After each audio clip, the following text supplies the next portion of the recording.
Hear ye, hear ye! Greetings and welcome to a show that few will dare to enter. And for those of you who do, caution is advised, for the B-movie genre can fairly well be despised. Join Ansch and Def in their sorrow, all ye who truly feel ready for the B to Z movie show.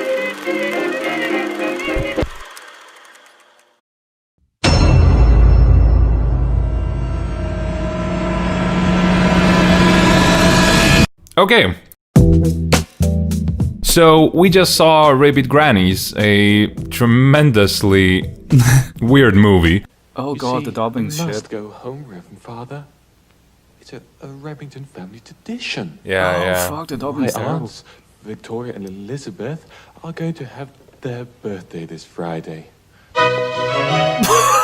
Oh man, Okay. what the fuck? Alright.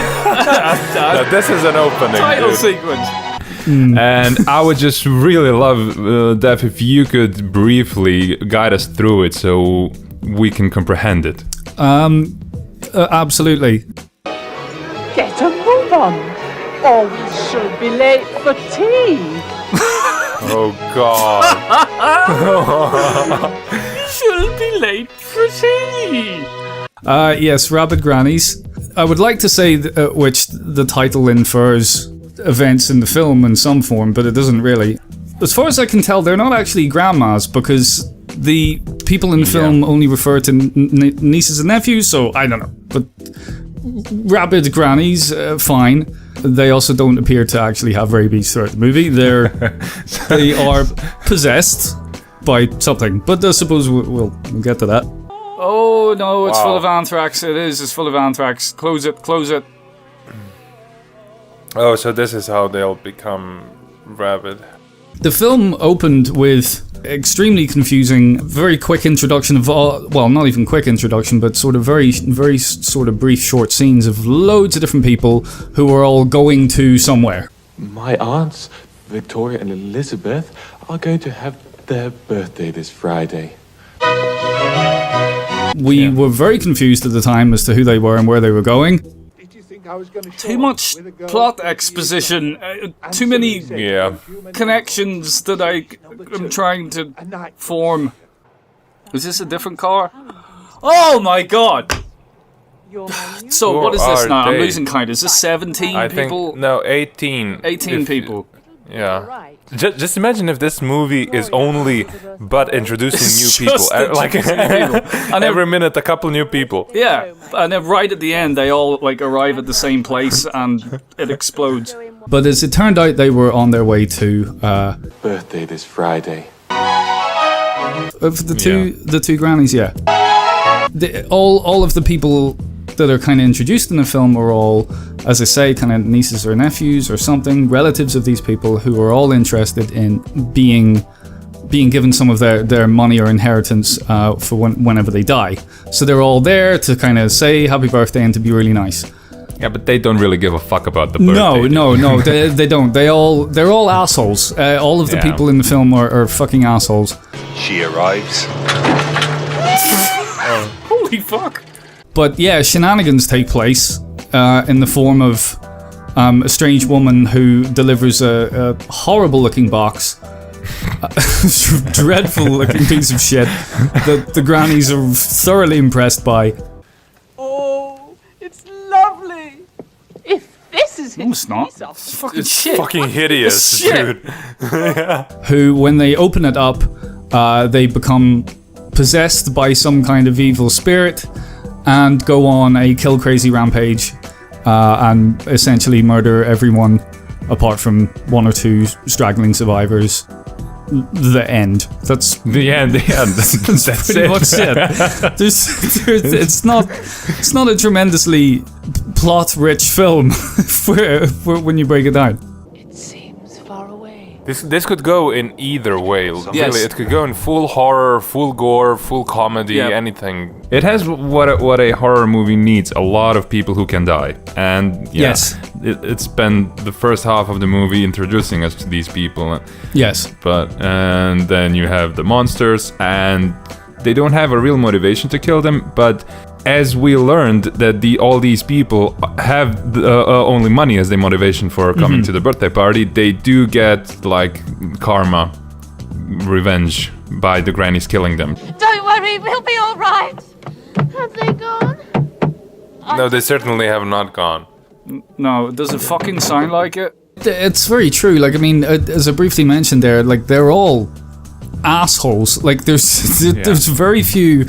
Like, every single character that's introduced in the film has, by and large, every single character has something quite negative about them. So we have Chef Guy, who's just an obnoxious, loud, fucking vulgar piece of shit. You old ghost, shake the cobwebs off your ass and piss off.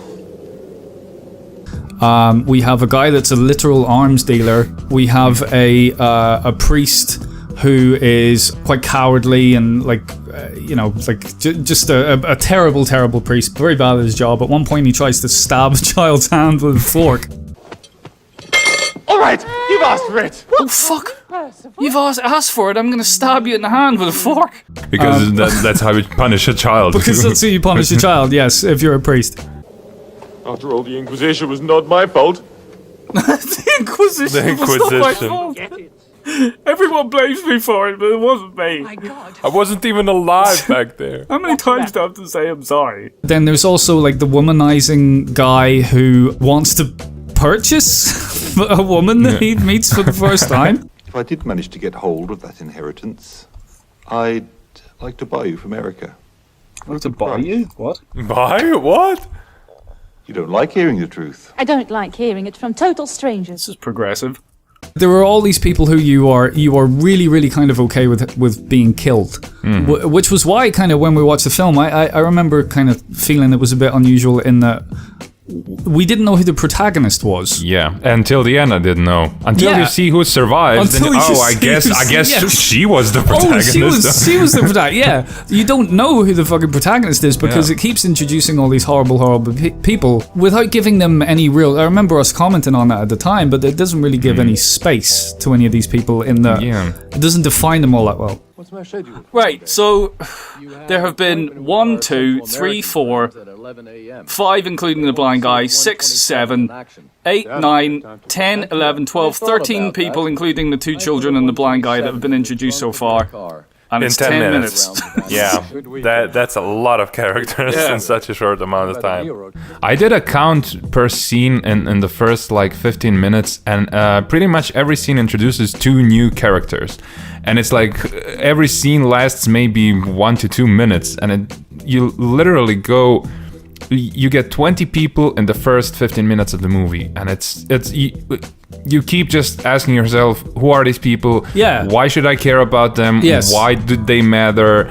Are they interconnected? Are they separate stories going their way? Yes. And not until they arrive at the granny's house can you like make that connection. Oh, okay, now they're all connected. Okay. Oh, these are all the disparate members of a family. Oh, and they're all coming together for a reunion. Yes. Oh. Or, no, it's probably like a will thing, like a will's being read or something, because they were talking about money earlier or something. Yeah. Birthday this Friday. Well, we did, of course, make a huge mistake throughout the film, throughout watching it, in that I thought it initially that one of the biggest kind of faults I had with the film, and I know we can get to kind of broad overviews later on, but one of the biggest faults I had with the film was that it doesn't explain what the fuck's going on in time for you to sort of really get behind the film. But that's bullshit. We just were probably talking over the movie when, like, literally the opening fucking scene is the priest saying to his boss, My aunts, Victoria and Elizabeth, are going to have their birthday this Friday. Birthday this Friday. Birthday. yeah, I'm going to visit my grandparents or whatever. It's their birthday. Yeah, but we were too busy making fun of the priest to actually hear the dialogue. Exactly, and that kept fucking happening because he keeps saying throughout the film that they're there for an inheritance and that they're there for this and blah blah blah, but we went completely over our heads. I'm so fucking confused. Has he been introduced yet? The dog? I don't think so. No, the dude. Maybe the dog's the protagonist. It's a talking dog film. This is Dakota's first movie. And so we had to piece those things together bit by bit, and I think it wasn't really until the points where they started opening their presents. Yeah, no. As I said, I really want to stress this, but it took us way past the presents. So I rewatched us watching the movie while making these notes, and I kept getting annoyed with how, I mean, even if you did miss the first part, I know, they the keep presents saying should it have... again and again. Wait, why are there presents? I don't know, I think maybe they're celebrating it's a birthday? both game, yeah, maybe. Fuck? Either it's their birthday or it's their anniversary. I can't believe we were so, I don't know, drunk or tired or whatever, we couldn't decipher it's a fucking birthday. Yeah. We thought it was a will reading. It's not a will reading. Yeah. It's not an anniversary, not an annual gathering of some random occurrence, nothing. And then we see the gifts and we don't make the connection. Those gifts don't give us a fucking clue. So we still think, why are they receiving gifts? Or maybe they're married to each other, so they get gifts. Oh, this is the present from the spooky lady. Let my humble gift congratulate you. It's very old and full of surprises. I wish I Congratulate for what? I really want to know what they're celebrating. I don't understand. Victoria and Elizabeth are going to have their...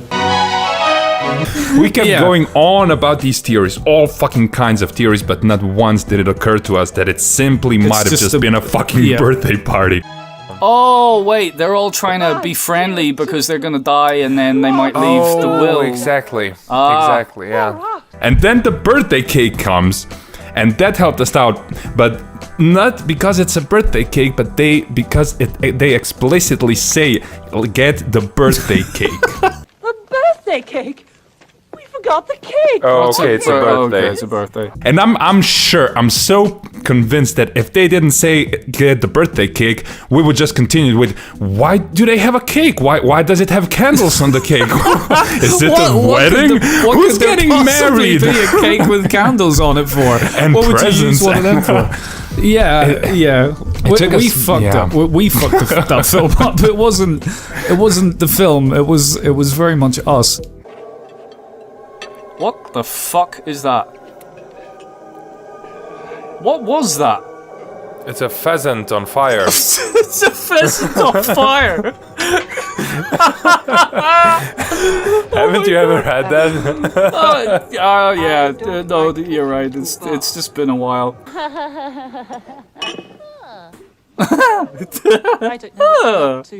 I still can't get over the idea that they served a pheasant on fire. This is fucking amazing. I'm gonna order that the next time I go to fucking Courtney's Steakhouse. A pheasant on fire, sir. Yes. We do not serve that here. We don't serve pheasants. Well, can you set fire to something else and serve it to me? Yeah, I'll be fine with whatever. Just give me a dead animal on fire. I'm okay with it. But once we did understand kind of what was taking place, it was again, it's a very, very simple film. There's nothing complex about the plot. In fact, it's literally that straightforward. Is people go to a birthday party, the two people whose birthday it is get possessed by a demon and kill everyone else. That's literally as deep as it goes. But and it's enough for a B-movie horror film. As I said, that's all you need. Just some people to kill and some monsters, and that's it. Absolutely. And it didn't need to be anything more than that, because what the film was really trying to... What any kind of film of that genre is trying to do is it's trying to entertain the audience through the methods in which people are killed, and in this film in particular, through some of the horror, which, like, is legitimate horror. There's some there's some really unnerving shit in this film. Dude, seriously? Wow. Whoa. Dude. What? Is that our... Fingers. Oh, fuck. Yeah, the second when shit hits the fan, and as I was watching all these people come to the birthday party, I wasn't the slightest bit interested in getting to know who these people are. It's just so many people, and I don't fucking care. If I knew it was a horror movie, so I was just waiting. Oh, let the bludgeoning begin. But when it actually began, it was wow. I remember us being fucking mind blown, and I still am. I expected some zombie shit, like they were gonna stumble across and wow. I haven't watched. I rewatched our version of that version, so our own recorded audio. I haven't, which as it turned out, we can touch on this a bit later. It's a very heavily edited version that we watched. Now you've seen the fully uncut version, yes. But even the version that we watched, from the very first kill, where I believe it's where the woman's mouth, her head opens up. Oh my god. Wow. Oh my god! Wow. What the fuck? Dude, seriously? Holy shit! And she grabs this other woman by the head across the table and brings it into her and bites her head off or something.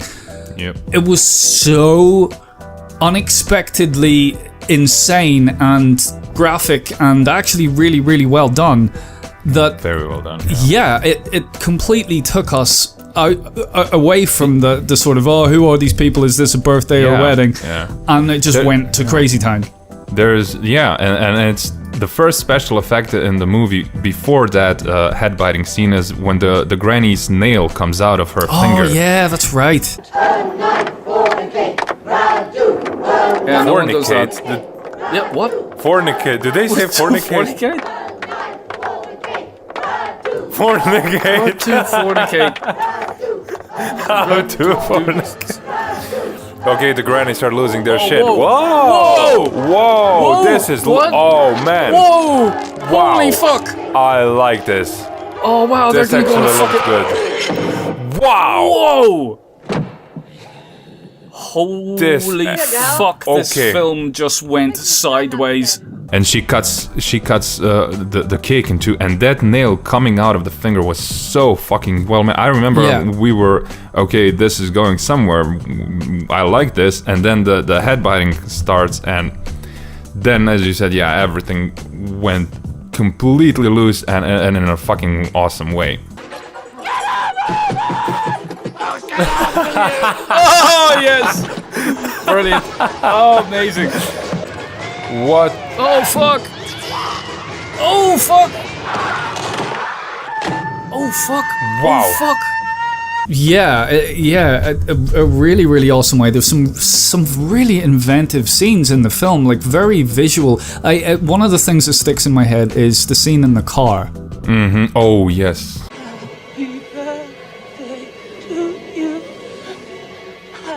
Oh, wow. She made it sing happy birthday. That's brilliant. this is like mental. I mean, in a good way. So she actually survived. Wow. Oh no, wait, no. Something's gonna happen. No.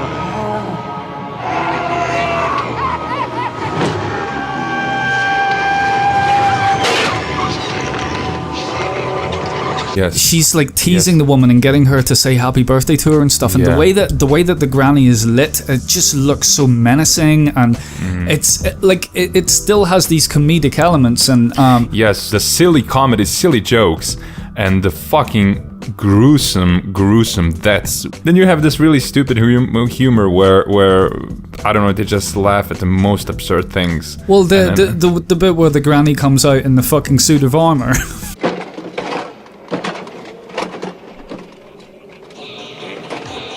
The one granny put up. Wow. Oh wow. Fuck yeah. Dude, seriously?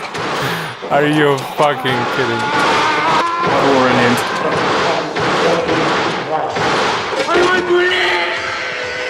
A lot of the content of the film, I remember when I was watching it, I was laughing at because I thought that it was unintentionally funny, but this film was actually originally conceived as a horror comedy, which I find really, really fascinating because it made me kind of, even when I just found that out after kind of looking into the film, it made me realize, wait a second, all this stuff that I was laughing at the film was actually, it was supposed to be that wacky and that silly. What the fuck? There's a blind dude. There's a blind guy just sitting there. Yeah. How did he know they were coming? Does he just sit there with his hand out? Yeah, I guess so. Oh, and he got a bottle of wine. Yeah, there you go. Well, that's what a blind guy needs. Yeah. Give the homeless man his booze. There we go. But he doesn't have a corkscrew. No. So he he doesn't know what it is. He's just, hey, I got given the thing. If only I could see it. Yeah, I think that movie, I mean, it exceeded expectations in so many ways, but you wanted to mention that kind of juxtaposition between the silliness of the film versus the outright abject fucking horror of the film. Yeah, if you remember one death, a granny laughs when the dude slips on his heart or organ and falls face through the window. Oh wow! And she's actually laughing. She laughed. Oh, brilliant! Oh wow! And the granny's just losing her shit because of it. Yeah. Then the priest trying to stab the kid, and so much yelling at women and kids. Yeah. Just want the father to turn around. Shut up, you little bastards! Wow, this is so offbeat. Yay! This is dead. Here it is. Yay! I'm on your side. Oh, I hope you're the protagonist. Unbelievable. Can't you shut up for 5 minutes? You're getting on. We should have a... Shut up, Bertha! And that's where I want to go into the gore part. I don't know. It's a B movie, so it happens more in B movies, but generally it's very much avoided to kill children in movies. It's like some taboo thing, and that's right. Only certain films will go that way. Yeah, and very rarely. I'm not for it, but when I see something like that in a film, I do give it a bit more respect because it is a very slippery slope to do that. Yeah. I think I agreed. I agree with you entirely. It's something that is like, yes, it is a taboo subject, and it's something that needs to kind of, in order for it to have the impact that it should have, it needs to be handled in a certain way, or handled with a slight bit of sort of reverence. And if it's done the right way, it's like, certainly for myself when I was watching that particular scene with the young girl. Mm-hmm. Where are you? It's the little sister. I'm coming! I can't make it! Why can't you? Oh, because we're going to do a pull focus. Yeah, you have to stand still for that. It really fucking got to me. I found it extremely fucking, like, legitimately fucking creepy what the granny says to her, you know, about, you're already playing and all this stuff. We'll find them. Can I play with you? Oh, Jesus. That's my lamb. You're already playing. Oh, my God. If you had Wow. listened to me, Whoa. you wouldn't be here this week. Well, this gives you nightmares, dude. Yeah, lamb. Yeah. Yeah, little lamb and all this stuff, and then you know, when I'm not sure if it's different for the uncut version, but then when you see her lying there dead with the fucking white face. I so wish we would have watched the uncut version first, because that scene was really disturbing. So you know that scene, it starts with a leg falling down the stairs. It's Susie. I knew we would find her.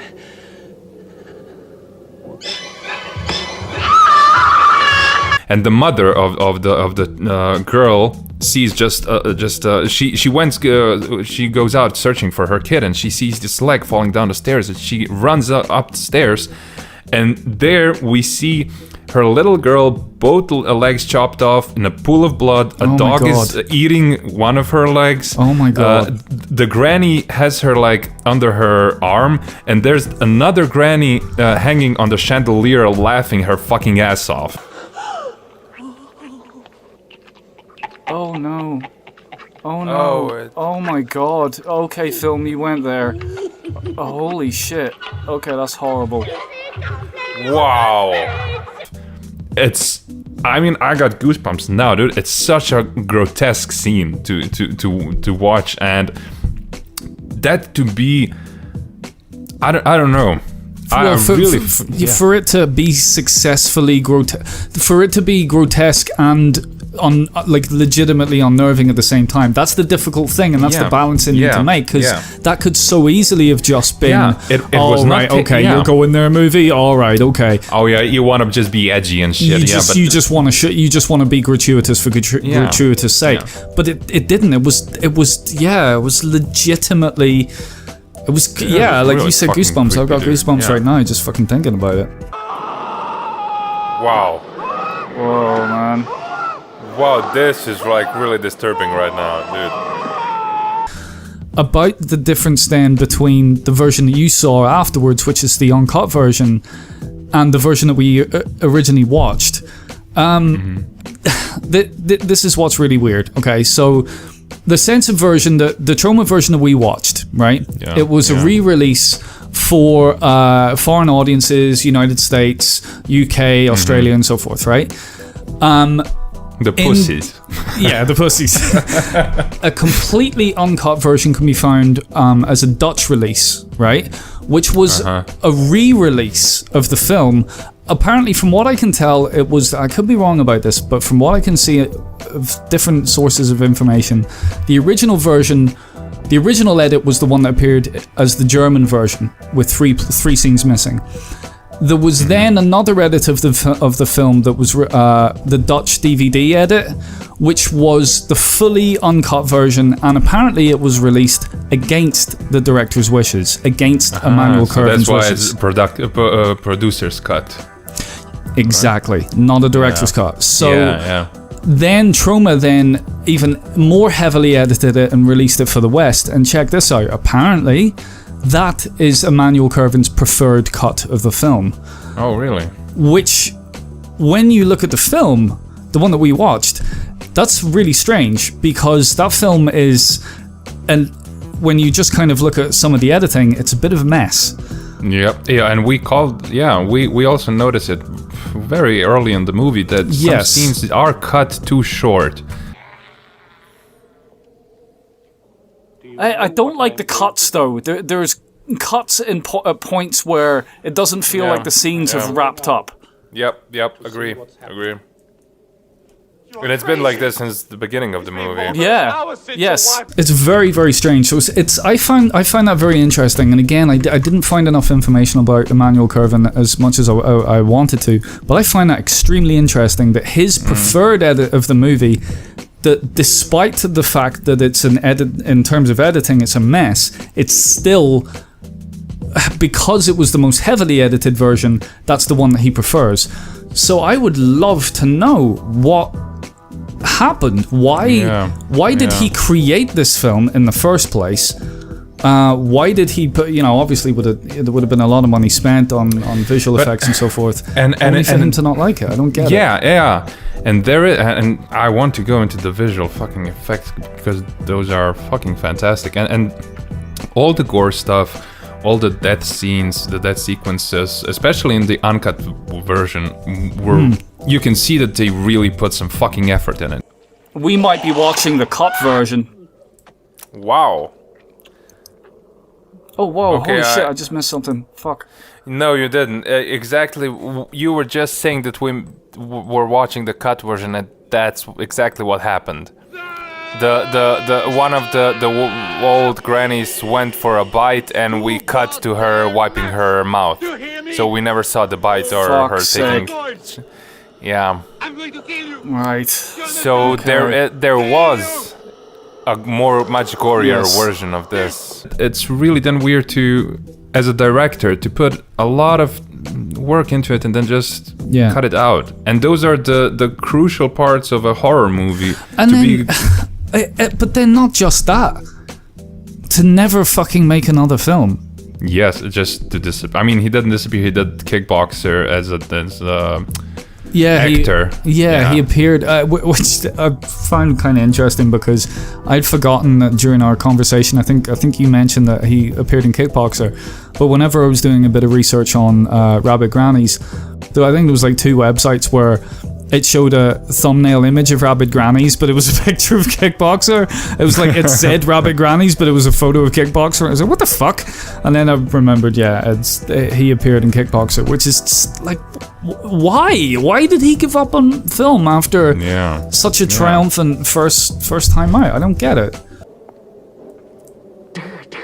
Oh, brilliant. You dare to mock me? Brilliant. You leprous whore!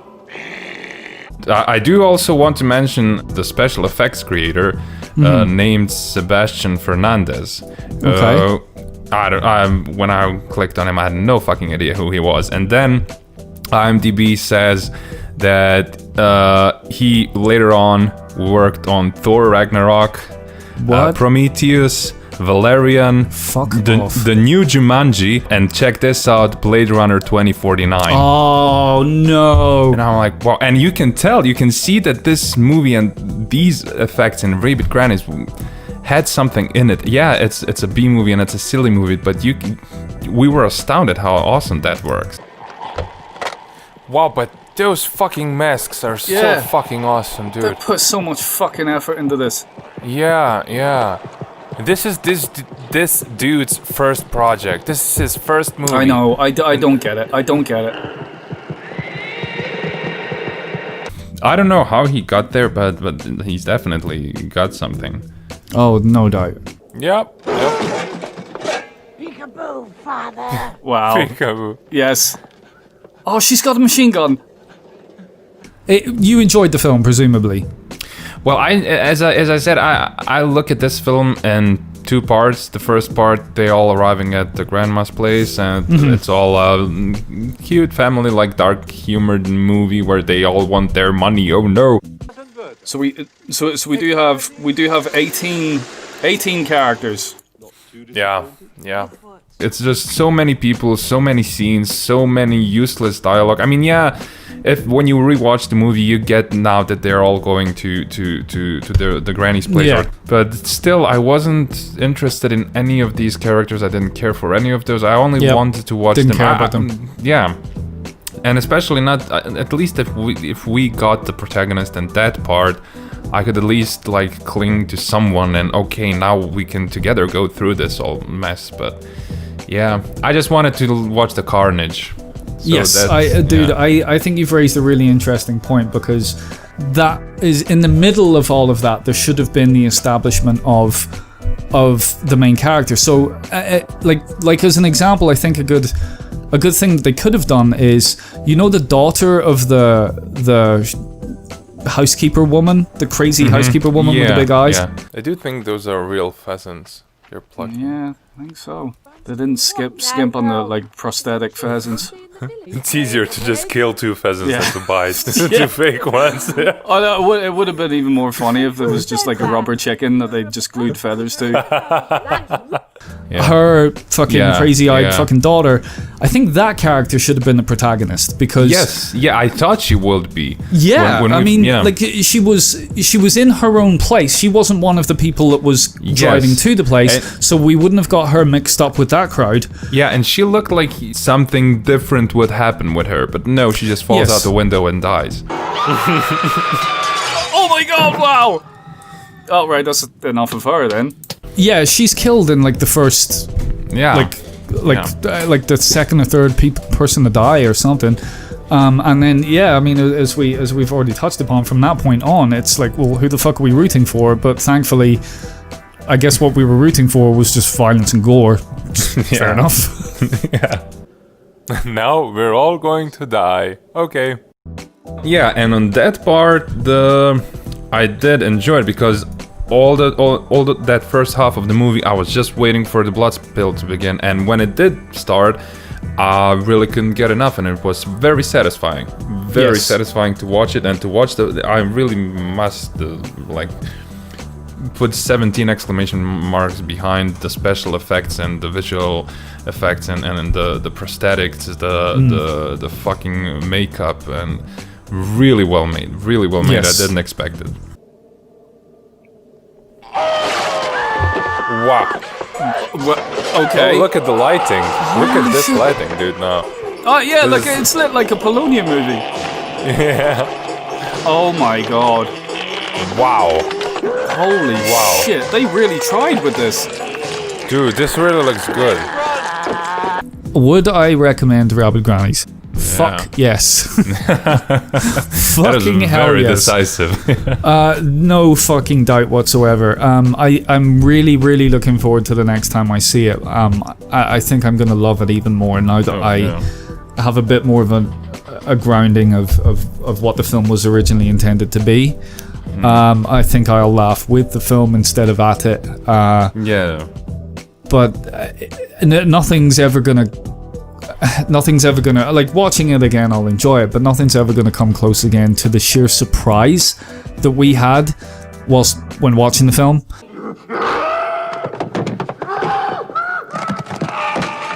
Wow. It blew my fucking mind. I absolutely love the movie. I genuinely do. It's not without its flaws, but it is a film with a lot of fucking character, a lot of really interesting things happening, and yeah, I absolutely would recommend it. What about you? Yeah, I would recommend it. I still think the first half of the movie is a drag to go through. But yeah, it does pay off with the second half, and for that reason only I would recommend it. And it's for a horror movie fan, it's an absolute must watch. So yeah, definitely recommend the movie.